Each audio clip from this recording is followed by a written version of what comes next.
Hi everyone, welcome back to my channel. It has been a long time and there's a reason for it. I probably get into it within the next few videos. Right now, the thing I want to talk most about is 1 year, well, 1.5 years at this point, after I got diagnosed with sleep apnea.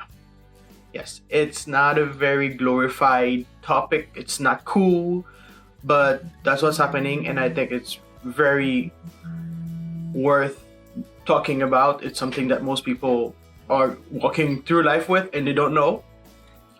First of all, what is sleep apnea? It's basically when you stop breathing at different intervals throughout the night. Apnea means stop breathing. So some of the symptoms for me were apparently loud snoring, according to my husband, and irritability. That was like huge for me. Difficulty paying attention while awake, so concentration and decision making. So there are a few other things that were common for other people, like insomnia. That's one thing I had the complete opposite. Like I sleep like a log. I would be one of the last person that somebody would say that have sleep conditions. But yet here I am.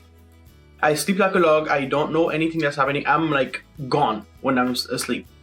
So anyway, a few things in my life happened that pushed me to go get my sleep tested, and sure enough, I had obstructive sleep apnea, but moderate. When I got a further, more in-depth study done, then it was concluded that I had severe sleep apnea instead. I stopped breathing 60 times or more per hour. Yes, so in an hour, there are 60 minutes, and I basically stop breathing once a minute for every hour of sleep. So imagine how much real sleep I got.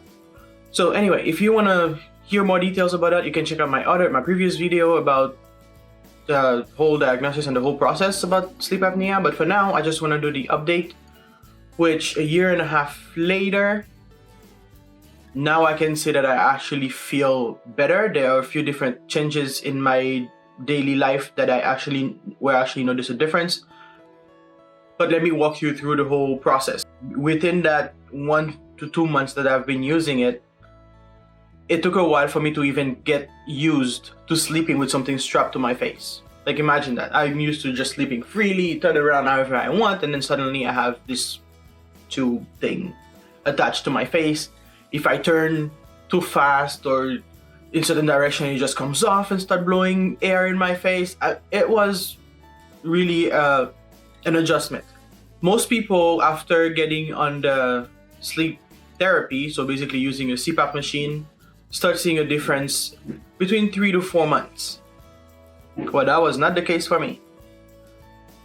Basically 2 months after or 3 months after I started using it, it turns out to be allergy season, and oh my gosh, that year was awful for me. I had allergies the moment I walked in my house.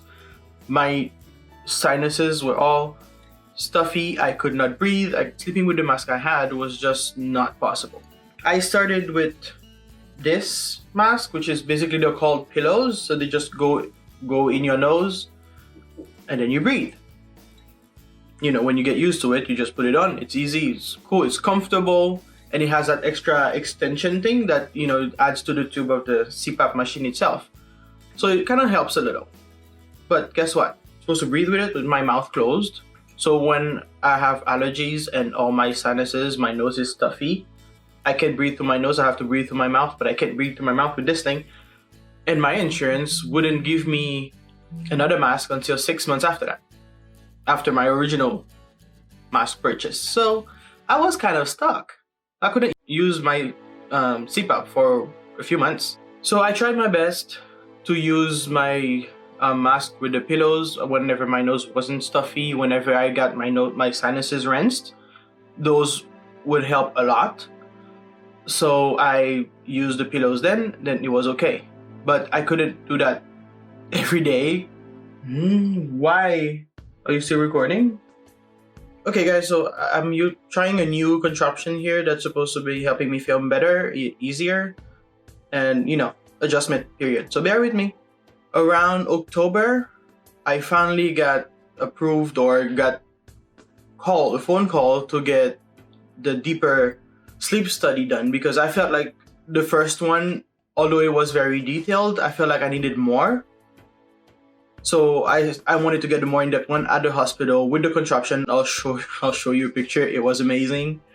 Yeah, I got that done, and that's when they determined that I had severe sleep apnea and not just moderate.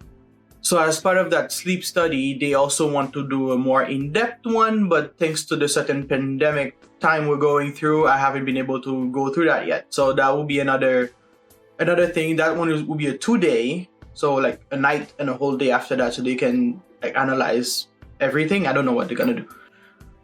And then once they do that, we'll see. But honestly, I have been feeling much better since I have been using my CPAP more often. I recently moved, and this house, I have less allergies. I don't want to speak too soon because it's still kind of allergy season, but I feel better. And also, I was able to get a full face mask. For some reason, I thought that the full face mask was like full face mask, but it just turns out it's just the nose and the mouth, which is good because when my nose does get stuffy, I can open my mouth and still breathe with that thing. Downside, it doesn't have the little extension, but at this point, I'm getting used to it. So it's easier to sleep with it, and when my nose is stuffy, I can still sleep with the mask on. I basically alternate. So when I feel I have a stuffy nose, I use the other one. I like the pillows because it's way more comfortable and it's like less, like it's less in my face, if I want to say it that way. Thanks to the times that we've been at home that much, I have taken the opportunity to, sleep more. I mean, it's not 100% there yet. I still have days where I'm like, I just want to sleep all day. But overall, it's better. I can concentrate on certain things more often. I make better decisions, especially when it comes to my schedule. It's good. It's going okay. Like I said, it's not a very glorified topic, but it's also one condition that affects a lot of other conditions in somebody's daily life. So that's why, like, I was undiagnosed for, like, thinking back with all listening to study, probably at least 13, 14, probably as far as 15 years undiagnosed. And that's when like all these things kind of built up. And now I'm pretty sure it's gonna take like a little bit longer than most people to recover from all of that and kind of get back to our normal life. Well, that's all I have for you for the update on the sleep apnea business. I've had it on my heart for a while to share this with you, but I spent a year, guys, that's another story, but it was a very difficult time. And yeah, so I wanted to share with you. It's been a year, so now what? Thank you so much for watching all the way. If you watch it through, thank you very, very, very much. I hope to see you very soon. Don't forget to like and subscribe to our family if you haven't. I haven't said those words in a very long time. Share this video. You never know who that can help. This is more than just about me. It's about sharing everything that can help somebody else. So please share it with your friends, your family, so encourage them to get tested. If it's no, that's the best case scenario. No, you don't have it, then cool. But if it is, then you don't have to keep going with those really heavy feelings on your back every day. So please share this video, like and subscribe to our family like I already said. And yeah, I'll see you again. Bye.